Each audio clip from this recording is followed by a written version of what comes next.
So I've never sold a car in my entire life, and I get on stage and tell dealers how they're idiots politely and try and sign them up for my shirt. No, that's what everyone else does. Sorry. I shouldn't, not vendors. Just kidding. Don't get your feelings hurt if you're a vendor that has never sold a car in your life and does that. Welcome to the Sensei Playbook, the ultimate podcast for the automotive industry. Each week, we dive into the success stories and best practices from industry leaders who put customer experience first. From driving repeat business to earning coveted referrals, discover the tools and tactics that set the best apart. Get ready to hit the road to success. This is the Sensei Playbook. Welcome to the Sensei Playbook. We have a special guest today with the one, the only, the Mr. Training and Speaker Extraordinaire, Kyle Disher from RevDojo. Kyle, what's going on? I'm out here in the Knoxville airport at a Mexican restaurant, the street from my hotel. I got a rental car. I didn't want to drop the rental car off yet, and I was debating if I wanted to go anywhere. So that's in full disclosure. I'm here. Then I got to go rental car or hotel. Been on the road a month. Today's my last day. I go home tomorrow. My first question to Kyle every time I talk to him is, where are you today? It's always different. The man is a Hilton Diamond for Lifetime. life, which takes apparently 150 nights a year for 10 years in a row. A couple of years A lot ago, of travel. was it a couple of years ago you lived on the road? You literally were just traveling the U.S. So I was in Yeah, Los a ton of Angeles fun. during COVID, and I said, all right, as soon as I can travel again, travel restrictions over, blah, blah, blah, this and that. So I'm going to live on the road full time. So I got a self-driving car, cruised 17,000 miles on the self-driving car, and then I wrecked the car, not when it was in self-drive, when I was driving, and then I went on vacation in Medellin, Colombia. I always say it wrong, and now I live in Colombia. So I'm in America 2-3 weeks a month, and I'm in Colombia a month or so. The rest of the time I'm traveling and training. I got told that I look like I was a drug dealer today in my ID picture. I'll show you my cedula, or cellula. Did I say it right? So here's my official government issued Colombian ID card. I'll cover up the numbers because I don't know where this thing's going. You guys put weird stuff on the internet, but I tried to make a face and 15%. there you go. Charge your glasses for full functionality. Your eyeglasses are talking to us. Oh, you can hear definitely that? Look like I need to charge 15% apparently. You definitely look like a Colombian drug lord. Colombia, man. So there you go. Tell Jesse why you suddenly stopped in Medellin and are stuck there. That's not why I stopped, but when I was there, I met a lady. What was her name? Still is. Her name's Gigi. Angie Very Martinez. nice, She was on the patio of a Mexican restaurant with her mom, and she was taking pictures of her mom. I walked up. I said, hey, do you want me to take the pictures? And she goes, no, I got the pictures. Just taking pictures of my mom. So I was like, your mom? Started talking to her, and 2+ years later, here we go. All right. Sure. No, I've been to Colombia a couple times, and Nice. it's a hell of a country. Yeah, it was a blast. Cool. You want to get into it, Chris? Yeah. Well, I mean, What do we get into? Kyle, I want to get into the origin story because, Kyle, we know each other well, but I really haven't heard the backstory on how you got into the automotive industry. So what's the story there? So I've never sold a car in my entire life, and I get on stage and tell dealers how they're idiots politely and try and sign them up for my shirt. No, that's what everyone else does. Sorry. I shouldn't, not vendors. Just kidding. Don't get your feelings hurt if you're a vendor that has never sold a car in your life and does that. So I sold cars when I was in high school and did pretty well. And I said I was going to go to college. And they said, if you don't go to college, we'll put you on the desk. And so I got on the desk pretty young at 19. I had a weird job. I was on the desk, I think it was 2 days a week. And then I sold cars 3 days a week, plus whatever else I was there. And so on the days where I wasn't on the desk, I was a sales guy. And it was like a assistant manager role they had me on. And then I got out of retail. I was only in retail about 2 or 3 years. And then I became a trainer for the biggest auto group in Oregon. And then I became a trainer for Traver Technologies. If you guys have heard of them, the phone training company. And then I was a Cardone trainer for 8 years. And then I worked for Edmunds. And then we've had RevDojo for almost 10 years. The name started out as Webinar Inc. We changed the name about 3 years ago, which is interesting, change the name of a company. But there you go. There's my life story. There's my you regurgitate that at my funeral. Where did you get your start? What market were you in? Portland, Oregon. Yeah. And how did you get introduced to that? Now, did you work for the Cardone group, Scott Morgan, or Yeah. Grant Cardone directly? Okay. Worked for both. I was one of the only. I went back and forth. So our paths possibly crossed. I was there in 2004. When did you start with Cardone Group?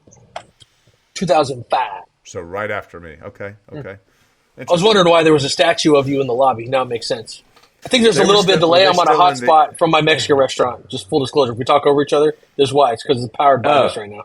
Were they still in the Cadillac dealership at that time? The office? Massey Cadillac in Orlando, Florida. Massey? Where dreams come true. Yeah. Interesting. That was a good time. They were operating out of a car dealership. There were offices. They had offices and even a little. It was like a not a mini mall, but how would you describe it, Kyle? I mean, there was shops in there, and their offices were right off of it. It was a big dealership.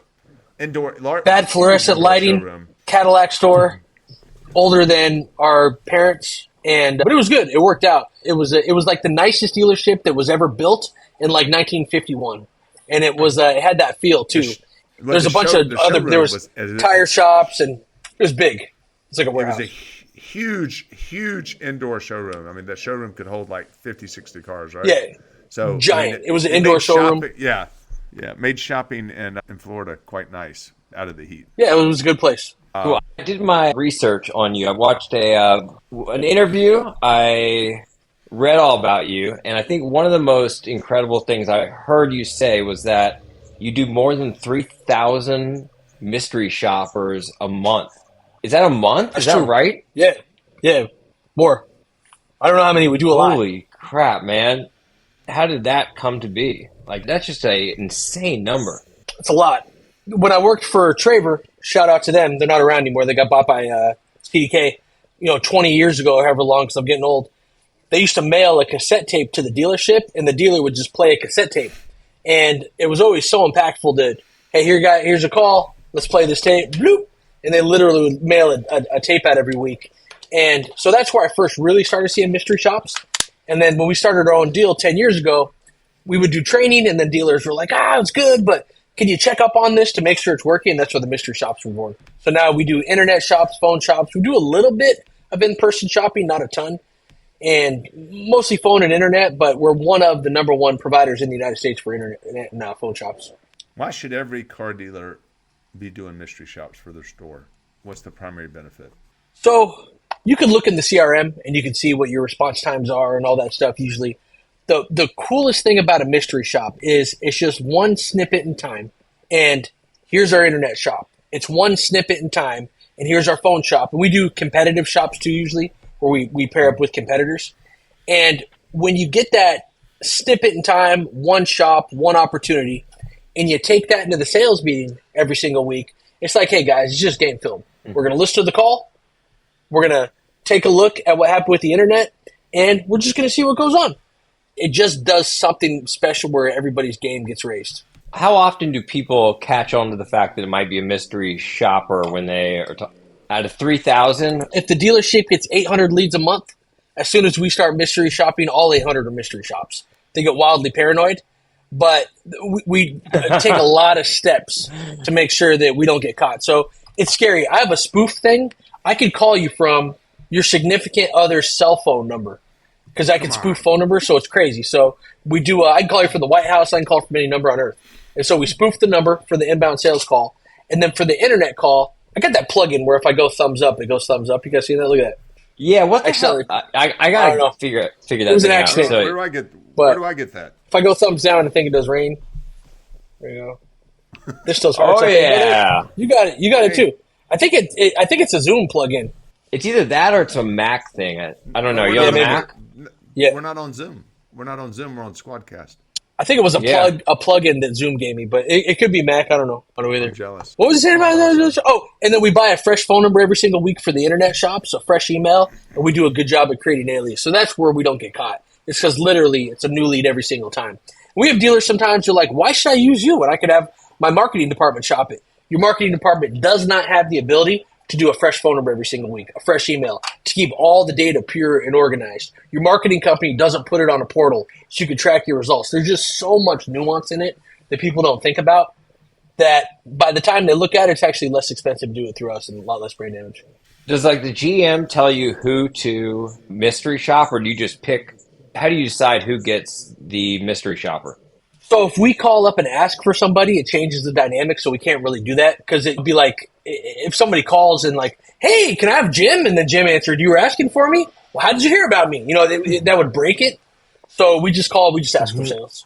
We've had GMs that are like, hey, can you mystery shop each person on our staff? It's super hard. We just have to kind of like try and get lucky, but that's pretty rare. And I usually try and talk GMs out of it because it's a nightmare. Is it a door? I'm trying to lower the resolution on my calendar.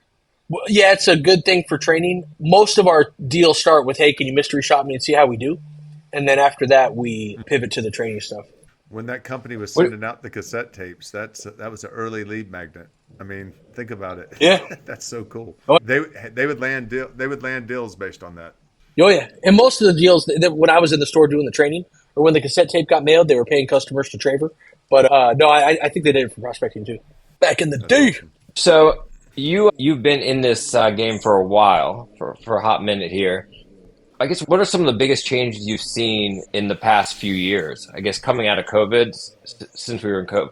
I mean, things are kind of the same. I think that what's going to change a lot is the AI and how you utilize AI in the future. Things have changed as far as the information is easier to get, car deals faster. It's easier to get a good deal if you're a consumer because all the information's out there. It's just utilizing the information the right way. What happened during COVID, though, is everybody became an order taker instead of a salesperson. And teen mystery shops this last 2 weeks, myself, live in class, and only one person out of 15 asked me for an appointment. I called up on a car that was 2 or 3 years old. I can do it right now if you want to hear one. I called up on a car 2 or 3 years old. Yeah, I'd love that. And I was like, hey, do you have that 2 or 3 year old car? Let me check. Clickety clack, click, click, click. No, I'm sorry, I don't. Hung up on me. So they're not as hungry as they were. And that's why we're getting a lot more, I've been on the road a month. I go home 5 days and I'm on the road another month. We're starting to heat up because of the demand for training. I bet. There's got to be a huge. What did Mr. Shop? We need a Mr. Shop. Use my phone for a light. Yeah, well, I'd love a good mystery mystery shop. Yep. Let me tell you a mystery shop tale. I'll do dealers by me. Maybe we'll edit out the dealer to be nice. Wow. And I tell you what, hold me accountable to this. If they set an appointment, I'll send the sales guy a $100 gift card. Damn. All right. It's on. I don't even know what dealership I called.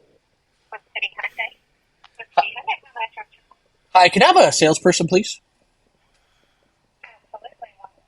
Can you guys hear that? Can you hear that? Mm-hmm.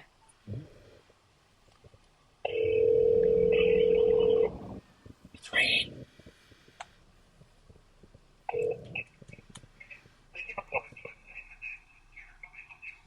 Hey, I don't think you have it anymore. I might have missed out. I was on the website a few days ago, and I thought I saw a 2020 Camry in black, and I don't see it anymore. I just want to see if you still have it, please. I may have called the wrong store, too, in full disclosure. Nice. It was black. It had 25,000-ish miles on it.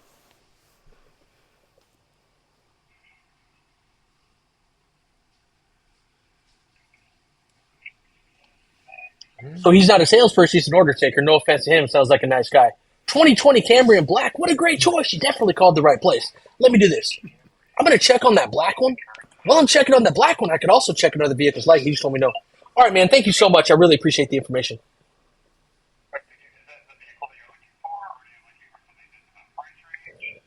I kind of liked that one. I mean, I could jump on your website and poke around if whatever you suggest.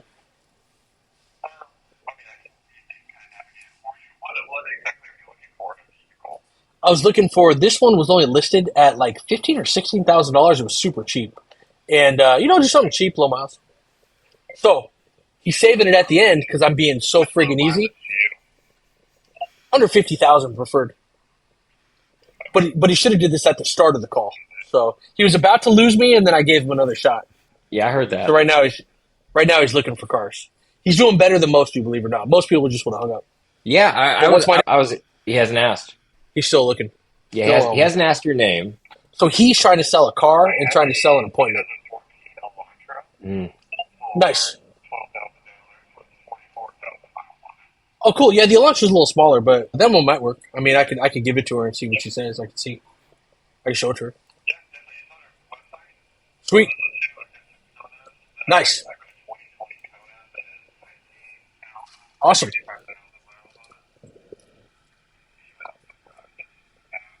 All right, cool. Yeah, well, awesome. I'll get on the website. I'll check it out, and I definitely appreciate you, sir. Thank you so much.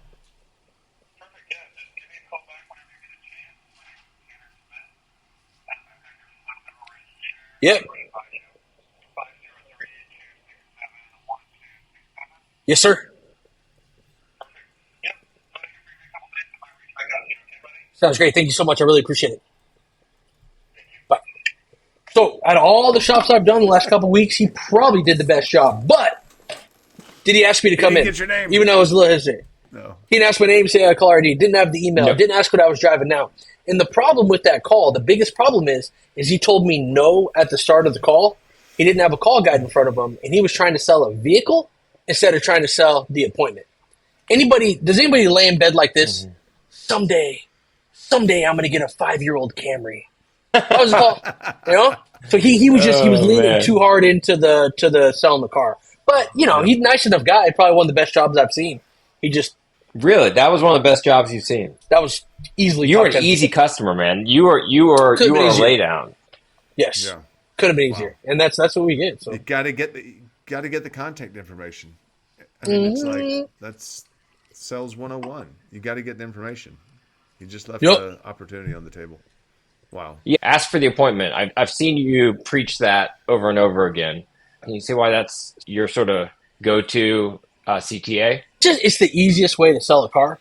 Because if you start working the deal over the phone and stuff, it's just going to muddy things. And I'm not just a big bully. Like, every single day in class, I'm making live calls with people.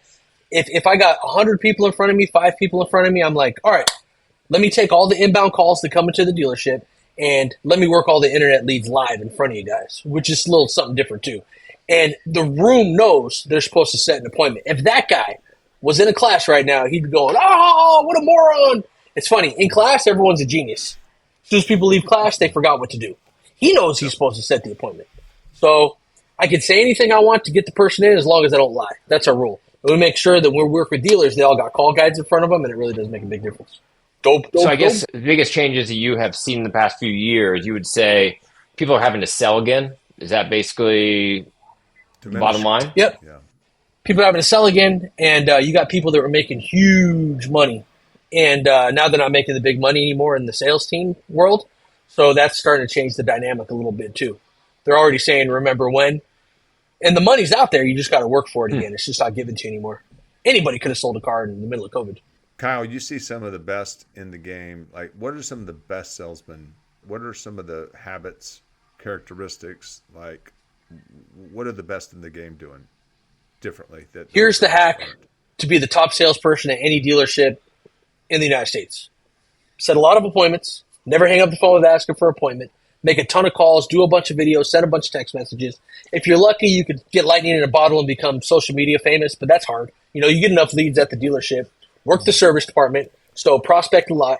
Every single customer that comes in, buying a car, not buying a car, doesn't qualify, whatever, put numbers in front of them and ask them to buy a car that day. You'd be shocked how many cars you sell if you just write everybody up and then get managers involved in your deal early and often. I set a lot of appointments.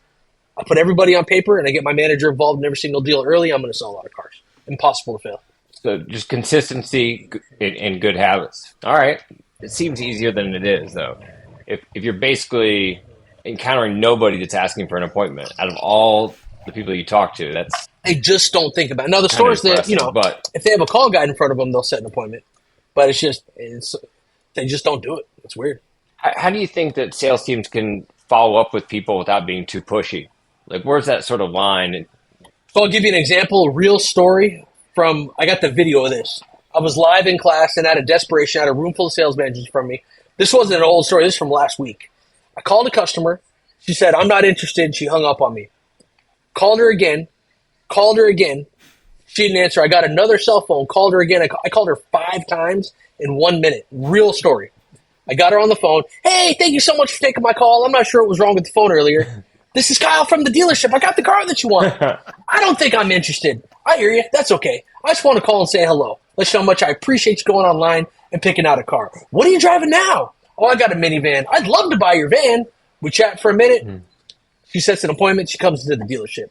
Literally called her 5 times in 1 minute. And the reason I do that is because we're so scared of offending people that they don't even know who we are. We don't know who they are. If I just say, I'm Kyle from the dealership, almost every single customer when I call them says the same thing. What do you think they say? Hey, this is Kyle from the dealership. What do they say? Which dealership are you from? Oh, Because they say, which dealership are you from? Because they're shopping 5, 6, 7. So they don't care about you. So we can't worry about offending them at first. And then we get the relationship going. I'd rather do too much than too little. And I say in class, look, I'm not trying to harass anybody, grind anybody.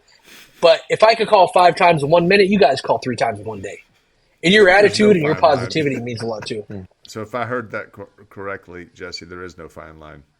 Just Yeah. be relentless. Yeah, I mean, it seems like smile. just get over your fear and realize that you don't know this person, they don't know you, and you got nothing to lose. Would you say follow up is probably one of the biggest missteps that salespeople have is they don't have enough follow up. They just give up. Yeah, and they don't know how to follow up. They follow up and they always try and sell the vehicle. Well, even in follow up, you got to try and sell the appointment. So you got to have a call guide in front of you, unsold showroom traffic, unappointed phone up, long term follow up. You got to have the right call guides in front of you. And if you got the call guides, it's easy. Most people call up and just wing it though. That guy I was on the phone with winged it. He was a great guy, nice guy. I would have paid him the $100, but he literally didn't ask for an appointment. And sometimes he could hear it in my voice that I was avoiding the appointment a little bit. You got to have uncomfortable questions to ask people. You got to say, hey, man, sounds like, you're shopping around a little. Why don't you just come down here and take a look? You got to ask. One of the other things that you talk about is just the attitude that people have when they walk into the dealership, when the salespeople are walking around the dealership and like stopping the different departments, just making themselves known. Why do you advocate for that so much? So if you're at the dealership and you're walking around, you go up to the sales manager, hey, man, I'm glad to see you today. Let's go. You walk into the BDC. If anybody needs a video shot, if you need a price on something, if you can't leave the room for any reason, all you got to do is let me know. I'm here to help. You walk through service. Hey, what's going on? When you touch the BDC, touch the service department, touch the sales desk every morning, it just creates a good vibe. And then if they need a video shot, they're going to think of you. And that video turns to a car deal. You know who I was nice to when I sold cars? The receptionist. Yeah. I bought her lunch. Because you were trying to date her. No. I brought her roses. I was so nice to her. Because you were trying to date her. Guess who got all the ups? Did you date her? Hey, Chris. There's you took her out, didn't you?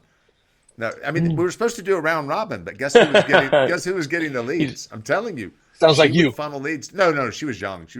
But no one gave her a lot of respect. But I did.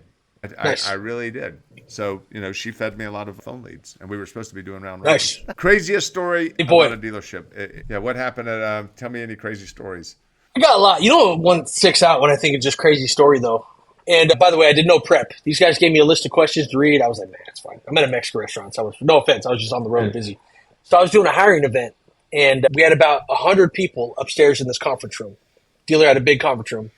And I walk up to the room. I'm like, hey, somebody's car is smoking out there. The person parked right up front. I go, does somebody drive a such and such? Does someone drive a such and such? It's smoking. And this gal, about 19, 20 years old, like sheepishly, like picture the type of lady you'd see at a comic book convention or dressed like a fox or something. That was her. Sheepishly raised her hand. And I go, come outside. So she comes outside. Her car catches on fire, bursts into flames, and explodes in front of the dealership. Can you imagine you're 19 or 20 years old in a job interview and your car explodes in front of the dealership? They'd have a hazmat team come out. It was crazy. I felt so bad for that girl. I sat her down. I was like, look, nobody thinks any less of you. This literally could have happened to anybody. But she was just, she was like like when a kid cries when they get scared or something? She was doing that. So I just couldn't talk. I was like, please, it's fine. You can come back and interview. We never saw her again. Her dad came and got her. And the fire chief actually had to come out and do an arson investigation, I guess, whenever that happens to a car. But that's one of the crazier things I've seen. Wow. Like a ball of fire in front of the dealership. It was pretty good fire. That's crazy. That's awesome. Yeah. I think I have a picture of it. Do Let you? me see if I can search my phone. I think so. Let me look. I got solicited for sex from a prospect on a test drive. Nice. On a test drive. Swear to God. She literally, Whoa. press play. Yeah. Is it a video? I still don't know if the dealer's logo will be in there. Yeah, don't be sure that's.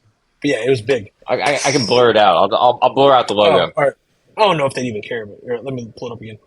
So, did you get that deal, Chris? No, I didn't. I came back to the store and I told the management what happened. It's great. Oh, I don't got the explosion. I just got the fire. wow. Pretty crazy. That's insane. Oh my. Okay. So you came back, Chris, and I came back to the store and I told the managers what happened. They go, "What did you do?" And I was like, "Nothing." And they were like, "What do you mean nothing? That's every back out there. car salesman's. That's every car salesman's dream." I was like, "I Happened don't to know, me it once. scared me." You got scared. How old are you? Yeah. you do a bunch of career fairs too, right? That's where the girl's car blew up. Okay. What do you look for? What do you tell dealerships to look for when they're hiring people? So, sorry, I got to go back to Chris for 1 second. So, did you make the car deal?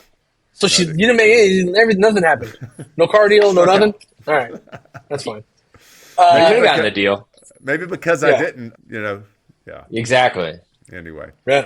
Happened to me one time. I kind of want to tell the story. I don't know Did you if I get can the tell car this. deal? Yes. Yeah, come on, let's go. But I didn't. I don't know. A girl, You didn't consummate the deal. No, I didn't. A girl drove me in the woods one time, and I was only maybe 19. It was our first. It was when I was doing that assistant manager job, and I was like, "Why are we driving in the woods?" I was innocent. She was 35ish. She's like, "I just want to see how the car drives," and she parked, and I was Cougar. "Yeah," but nothing happened. You sold the car though. I did sell the Did you get car. the car deal? Yeah, he got the deal. It was buy here. It was buy here, pay He here. closed deal. it. Closer. I remember it distinctly. That's funny. Career fair.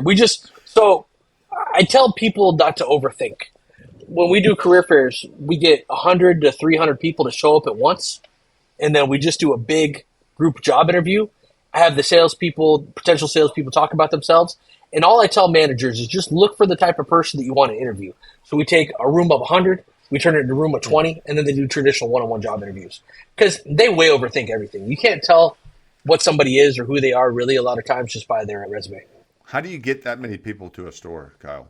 We're just good at it. We've just done it a long time. Osher is good at that as we are at other things. We should have got that many leads for ourselves. But we have a small team of people, and we're technically a recruiting company. So all the dashboards and stuff that these big budget recruiting companies charge, those guys charge $25,000 to find you somebody. We have the exact same dashboards they do because of our spend. We spend in the hundreds of thousands of dollars on the career fairs or on the advertising boards. So we get, if you post an ad on XYZ website and I post an ad, my ad looks different. My dashboard looks different. I can search people. They limit you if you don't have a giant spend.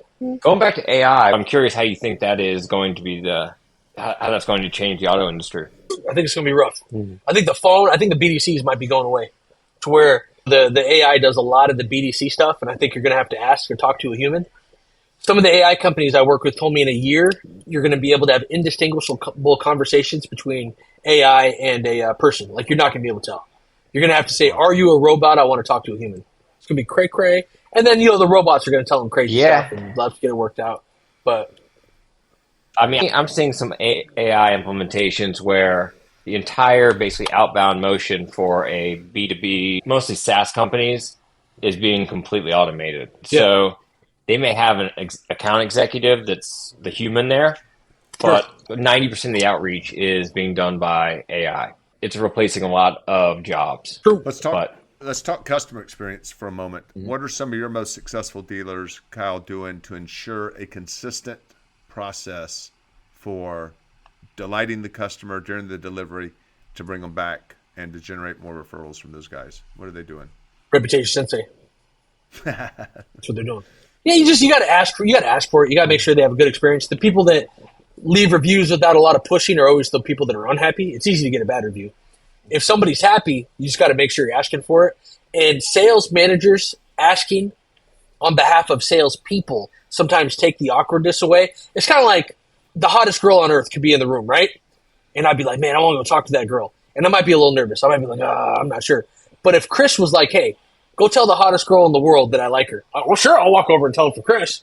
So sometimes if you have that third party do it, just the awkwardness goes away. So you can walk out, hey, my name's Kyle. I'm the sales manager here. And I just want to thank you for working with Chris today.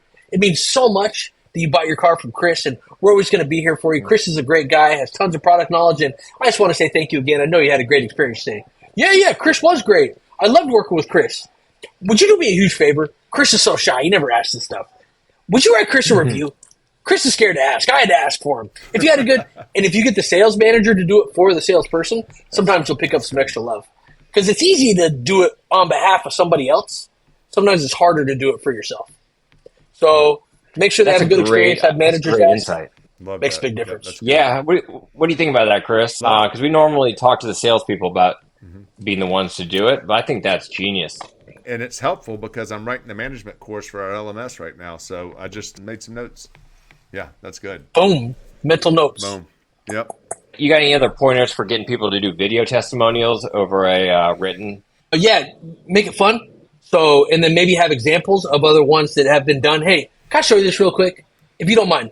Boop. Would you mind doing something like this? And then just play it. And you know what's fun? This is a little outside the box. Oh, I just knocked over a salsa. I'm going to try and do it. This isn't going to work. I already regret this. Actually, I'll just fake it.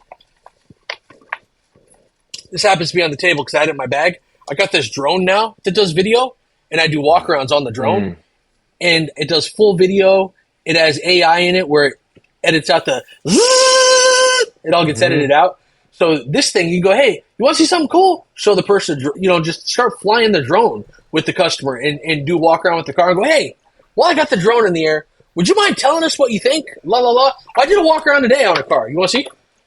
It'll follow them. Yeah. Will it follow their face around? Yeah. Is it the one that follow? Yeah, that's cool. I saw saw that. Facebook Face here. tracking. It has face tracking. But what about the audio? How would you capture the audio? It captures it. The drone captures it? Here, look, I was messing around with a Tesla truck today. Oops. And I don't know if you guys can hear that. That drone flying around. It's falling on my face. Yeah, I heard it. So there it is.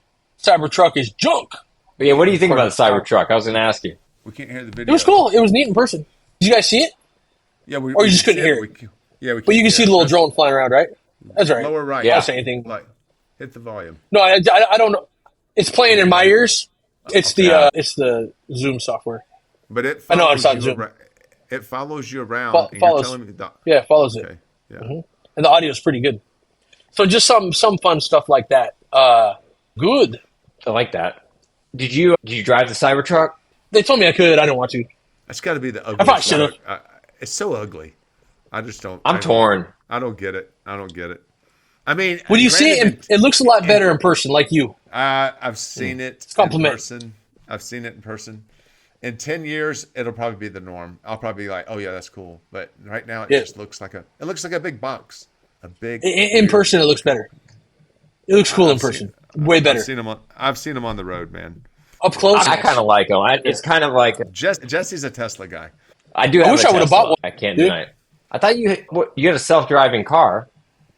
I had a Lexus with a kit. It wasn't a Tesla though. I had a Lexus. Okay. They had this thing Gotcha. where you could unlock I hacked it. It's pretty easy to hack. You just plug in the thing and it's pretty easy. Our Lexus dealer was telling us last week that they've got a new Lexus EV that will go 900. The range is 900 miles. Nice. In 3 years, they'll have a 900-mile range. Yeah. Here's the thing I use for It's a new technology. my self-drive.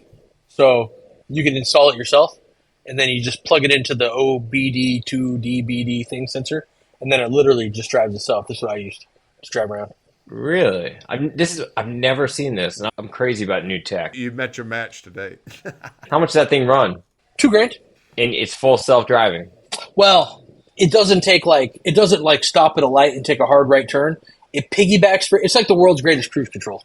So if you're on the highway, you could drive for 2 hours and not touch the wheel. The thing about the Tesla where you got to touch it, and I used to wear 3 pairs of glasses, allegedly. I'd wear glasses over my glasses, the geezer ones, the big ones, and then I have another set of glasses on my head because it looks for your eyes. And so if I was looking down, it would think I was looking at the road. Allegedly. Oh God! I wish that's perfect. I'm gonna do that. You guys are nuts. The thing I can't friggin' stand is having to touch the wheel every time I look down. It's like, what are you doing? Reading the paper? No, I was doing Zooms I and would stuff. be I had a if I self-driving car. could get away with it. I never did It's it honestly where I could have safer hurt than somebody else. driving it yourself. Yeah, I think so too.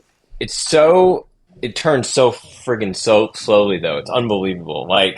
I just end up taking the wheel every time because the car is such a granny when it's taking a right turn on a red or something. Yeah, so people are having to sell again. That's a new development since COVID. Anything else you're seeing that is Car business is very similar to what it was in 1999. It's just there's more information now if you embrace the information. It's never been easier to sell a car. It's also at the same time never been harder to sell a car. So the people that embrace the information, got a good attitude, are pumped up, sell a lot of cars. People that are negative, fight the information, don't sell a lot of cars. You treat people right, you're honest, you're open, move in the direction of what the buyer's doing is pretty easy. By the time someone calls you, emails you, texts you, walks in, they're basically a done deal. Are you seeing anybody that's really leveraging social media to sell cars? Yeah, at the is that a thing dealership level, where salespeople are? not really. I mean, people pick up a little bit. I mean, everybody that I could mention, you guys have seen, are the influencer guys. There's a couple influencers out there that are killing it. Yeah, the folks that at the dealership, you could, even if you just do social media for your own base, your own 2,000 friends you have on Facebook, it can help, you know? That's what everyone wants. Everyone wants to be an last influencer. week, Kyle, did you see the guy I sent you from Louisiana? The guy that is really rough. Yeah. I mean, he's edgy. It's good. It was funny. He still gets a lot of love. He goes, I love strippers and I sell cars. And his content it's pretty raunchy. But I guess for his market, it works. Yeah. He has a lot of followers. But yeah, it's not Russ Flips Scripts. Russ Flips Whips. He's pretty Yeah. He's good. It's pretty good. You know who he is? I don't know him personally, but What's I've seen going his on with content. RevDojo? What do you mean? Yeah, it is. What's going on with you? What do you mean? Tell us asking a lot of questions. Tell us about RevDojo. What's up? We want to know. Give us the rundown. Well, I mean, you know, So- give our audience an idea of your mission. What's y'all's mission? So I'll tell you our products that'll basically back into our mission. We do a lot of stuff to help dealers sell more cars. And we have a learning management system that we built from the ground up. It's got over 2,000 training videos in it, short segment videos, making calls, taking calls, objection handling, showroom floor, anything with selling a car. We have video content on it. We also have our mystery shop platform where people can sign up for that. They get mystery shopped. And then when you tie those mystery shops with the LMS together, we have a certification program as well to where we can make sure salespeople are constantly getting certified and training's going on. We do hiring. And so we have a one-stop shop where you can do hiring, the LMS, and then the mystery shop. We do the BDC for probably 20 or 30 dealerships. So, you know, we do the appointment settings for the stores that want assistance in that. We make the TV commercials, probably 20 or 30 stores. What else do we do? We do some other stuff too. We do custom software for a couple companies. So, well, you're doing the in-house stuff. You do that pretty regularly. Yeah, in-house training days, that's why I'm homeless. Yep. So I'm in a Mexican restaurant right now. And where did I say I was? I'm in Knoxville. About to fly out of the Knoxville airport in the morning, but that's it. You said Nashville originally, but yeah. Yeah, You go Knoxville. Sorry. Go home tomorrow morning. Come visit. How long of a break will you take, Kyle? 5 days. I fly out Saturday. Then I'm doing California. Good for you. You were a bunch of GM East too, Coast. right? For like 2 minutes, I got fired. But yes, technically, I was a GM. Okay. I got the title. It's like being a heavyweight I was going boxing to ask you champion. questions about being a GM, but I got fired. I know about that. I was there like a month. did nothing. So I came in, and then dream it was GM. the collapse. It was like 08. It was like when the market crashed, and so the whole auto mall closed. Wow. I was kind of the last ditch, to see if this guy can do it. You know, the ones that do the best job look like they don't do anything. To be frank, they do a good job of getting their people involved. So the stores that have the best processes, where customer comes in, everybody knows exactly what to do. They know how to give world-class service to the customer. They got a tight service department. They make it look easy. It's like a stand-up comedian. The best ones in the world make it look the easiest. But that doesn't happen on day one. You got to really, really put the pieces in place. So they got great processes. They hire great people. And they let the people do their job. And are you normally selling to GMs? Is that who your That's my customer. target audience is for most of your services? Yep. And if I can't get the deal, I was going to say I take them in the woods like that lady did Chris and see what I can do. No, I'm just kidding. You got any tips for selling to dealership GMs? Do what they want. They usually have, when they call you, they know what they want. And so just like a sales call, it's usually your deal to lose. If you start going a bunch of different directions they don't want to go in, it makes it harder. So that's why we do so much stuff, probably too many things. If I can help a guy and the guy knows what he wants, I do everything I can to get it done. What percent of your business is inbound leads versus you having to fish? 95% probably more, 98%. I don't know if we have any clients that we fished, to be honest. I'm sure we do. I just can't think of it. We're mostly referral, for better or for worse. And a lot of the services you offer are just because GM said, "Can you do this?" or "Can you do that?" And everything we figured do, out a way to do it, right? Everything we do. A guy called and was like, "Hey, can you do this?" I figured out how to do it. Every product we have. Like, yeah, you got product market fit. You know it. If we could do it and do as good a job or better than anybody else, Very nice. then I say yes. If we can't do it, I say no. The only time I say no is if I can't do it. I've said no to stuff before, but if I say no, it means I don't think I can do it. And you have a knack for understanding the stuff that could also scale, or taking it, doing it maybe for one GM and being like, oh, I could bring this to other people that I work with, right? Yeah, and I Sort of don't a discount natural any of the pro- GM's ideas. Like sometimes I think stuff is dumb. I'm like, "Oh, I'm do this for," and then it ends up being a product. I say yes to everything. I do the best job I can. I deliver everything I promise I'm going to deliver on, and then that's how most of our stuff happens. I mean, there's plenty of stuff we've built and done that didn't work, but the majority of it, if a GM was passionate about it, they were usually right, even if I didn't think it was right at the time, and then it turns into products.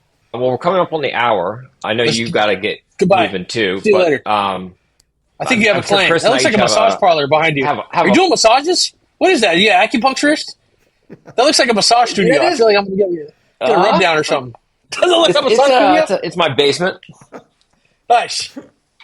Almost took my shirt off when I saw you. I thought you'd give me some Hey. acupuncture. Oh man, You're a hoot. are we allowed to bust the balls of our guests too? Absolutely. Yeah. Please. Okay, What are you going to say about my not off background? limits. Good. You don't even want to know. A little salsa for you? I thought you had the tackiest taste in the world. I was like, God, he needs to fire his interior designer. I like it. It looks terrible. Kyle, a couple of last questions, and we'll let you wrap. Yeah. Who inspires you? Who's been some of your mentors throughout your career? So I got lucky that very early on I saw, the Cardones of the world and all that stuff, and I learned what to do. There's stuff that they do, obviously, I don't like. And it's easy for me to compartmentalize, if I'm saying that word right, where, hey, I think this guy's great at this, but he's not great at that. I'm good at, like, picking and choosing. When I think someone's great, I can see the greatness, and then I can ignore the rest, So I would say a lot of folks, but I pick and choose. And if you listen to, like, How to Win Friends and Influence People, they talk about how to have your invisible army of people around you, too, where, you want Abe Lincoln to work for you, make Abe Lincoln your imaginary friend, and what would Abe Lincoln do? And you just you kind of think of that stuff. And then obviously my clients are the most successful, nicest people ever. So the car dealers get a bad reputation. They're usually the nicest, most honest, caring people, though. They really are. Any favorite authors or anything podcasts that you listen to on a regular basis, other than the Sensei Playbook? Only the Sensei Playbook on repeat. That's it. That's all I do. I like Radio Lab. I was listening to Matt and Shane's secret podcast on the way here. That's the guy that got canceled off of SNL, the comedian. He's pretty funny. I listen to Joe Rogan because Oh yeah, he's killing it now. I'm a middle-aged white guy. It's required listening. I listen to a lot of different stuff. If I had to say the best podcast ever made, it's probably Radio Lab. Like if I was trying to, it's like sometimes you eat, like I'm at a Mexican restaurant, right? I know broccoli is delicious in some ways, and I should eat broccoli. The Mexican food is more delicious. So some of my podcasts are Mexican food, some of them are the broccoli, and I would say Radio Lab is probably the broccoli. I listen to it whether I want it or not. Nice. Radio Lab. I'm going to check it out. I'll tell you a couple things in Radio Lab that changed my life. A new podcast. 9-volt Nirvana, stuff like that just blows my mind. Where they did a study where if you put an electrode on your head with a 9-volt battery, they took this reporter and they put her in a sniper's nest. And she didn't have the 9-volt thing on, and they set her up, hot garbage, couldn't hit anything. They put the 9-volt charge to her brain, and she had the same sniping ability as a elite Navy SEAL. And just they do these, they follow stuff like that. Seriously, Google it. Give it a Google. And like they did this thing where that's real. Biohacking with the 9-volt battery. And then they did this other thing where this new cancer drug got discovered. And it was in the dirt. What are those guys with the big long faces in the islands? You know what I'm talking about? The Falcon Islands or something? No, I'm saying the name wrong. Yeah. You're talking about the people that have like no exposure to civilization? No, the statues, the big statues. The big giant face statues. Oh, okay, got you. They got a compound out in the mud off that island. And what they found is it's one of the only places where there's still a lot of untapped resources. And if you get like a stent, like in your heart, they took the dirt from that island, and that's what makes it to where you don't get infections in your heart. Is from the dirt on that, and it's also a cure for cancer. So they found they do these scientific studies and I learned all that stuff from Radio Lab as poorly as I'm regurgitating it. Moai. Yeah, I got it pulled up. It's actually legit. Learn a new language faster than ever. Leave doubt in the dust. Be a better sniper. Yeah. Try it. I'm gonna put a 9-volt on my my head. Juicing the brain with just 2 milliamps. Yeah, those statues are called Moai. MOIA. Yeah. And what island are they on? Easter Island. Easter Island. Mm-hmm. Yep. So my last question for Kyle is, what do you want to be known for? No, they put you on the front stage all the time.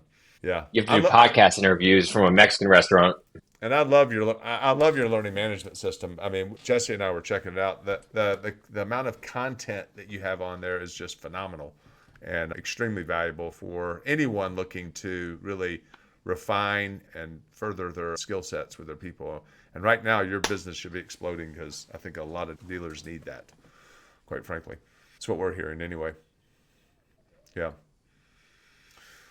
Yeah. Well, I can see why Chris has a 30-foot bronze statue of you in his backyard. Makes perfect sense now. Oh, yeah. This can be our new way of... I'm jealous. I can't get it to go. Oh, there we go. Oh, you're doing it, Chris. It's a good way to take us out with the hearts. Yep. Kyle Disher loves all of you. Kyle, you are awesome. Thank you so much. Yeah, man. Enjoy your week. Take care, buddy. Enjoy your bed. Later, bud. Take care. That was a good one.